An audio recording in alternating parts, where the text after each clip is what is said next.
ملتے ہیں جو اس وقت 6ٹھی 7ویں کلاس کے اسٹوڈنٹ تھے، وہ مجھے کہتے ہیں ہم نے یہ چھوٹا سا خط آپ کے والد صاحب کو جیل کے ایڈریس پہ لکھا تھا، یہ ہمارا بھی جواب آیا ہوا۔ اتنا خیال رکھتے تھے وہ۔ اور جنگ کے لوگوں نے بھی پھر ان سے محبت کی انتہا کی کہ 2002 کا انتخاب انہوں نے جیل میں بیٹھ کر جیتا اور 10,000 کی لیڈ سے وہ قومی اسمبلی کے ممبر بن گئے، اور 13 مہینے سے اس وقت وہ جیل میں تھے۔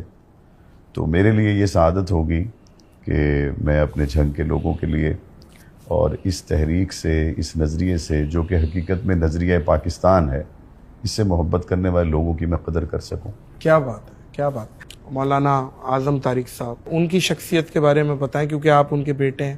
کتنے آپ کے بہن بھائی گھر میں کتنے تھے، اور وہ بحیثیت والد صاحب کیسے تھے گھر میں، اور فرینڈلی تھے یا ایک تھوڑا سا مطلب اسپیس رکھتے تھے اور آپ لوگ ڈرتے تھے کہ ابا آ گئے؟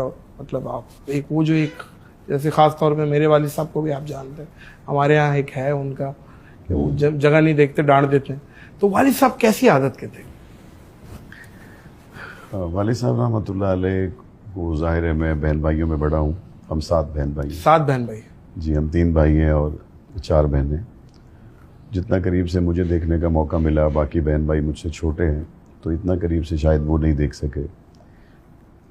80s میں ہم کراچی میں تھے اور انہوں نے جامعہ علوم الاسلامیہ بنوری ٹاؤن کراچی سے دورہ حدیث کیا تھا۔ اس کے بعد پھر ہم کراچی میں ہی تھے، ناگن چرنگی، بفر زون، اور یہ 87-88 کی بات ہوگی جب میں نورانی قاعدہ اپنے ابو جی سے پڑھتا تھا، اور 30واں سپارہ بھی میں نے ابو جی سے ہی کچھ حفظ کیا۔ تو ایک استاد جب کلاس میں پڑھا رہا ہے اور آپ نے سبق بھی سنانا ہے، اور اگر سبق صحیح یاد نہیں ہے تو تھوڑی سی سزا بھی ملے گی اور دوبارہ پھر اسے یاد کر کے آپ کو سنانا ہے۔ تو استاد کی 5-6 سال کی عمر میں جو استاد اور شاگرد کی وجہ سے ہمارا ایک تعلق قائم ہوا، اس کی وجہ سے بہرحال ایک تھوڑا سا ادب احترام کا ایک گیپ تو بہرحال تھا، اور یہ گیپ رہا پھر 2000 تک رہا۔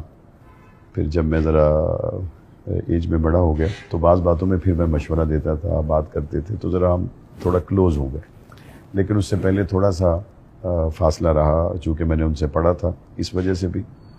اور شاید ایک دوسری وجہ یہ بھی تھی کہ میں نے ان کو اپنے استاد کی حیثیت سے بھی دیکھا اور اپنے قائد کی حیثیت سے بھی دیکھا، جس تحریک کے ساتھ وہ اپنی زندگی اور موت کے فاصلے برابر کیے ہوئے اور چل رہے تھے، اور شب و روز میں ان کو ایک کارکن کی طرح دیکھتا تھا، اور میں اپنے لیے اس طور پر اپنے آپ کو سعادت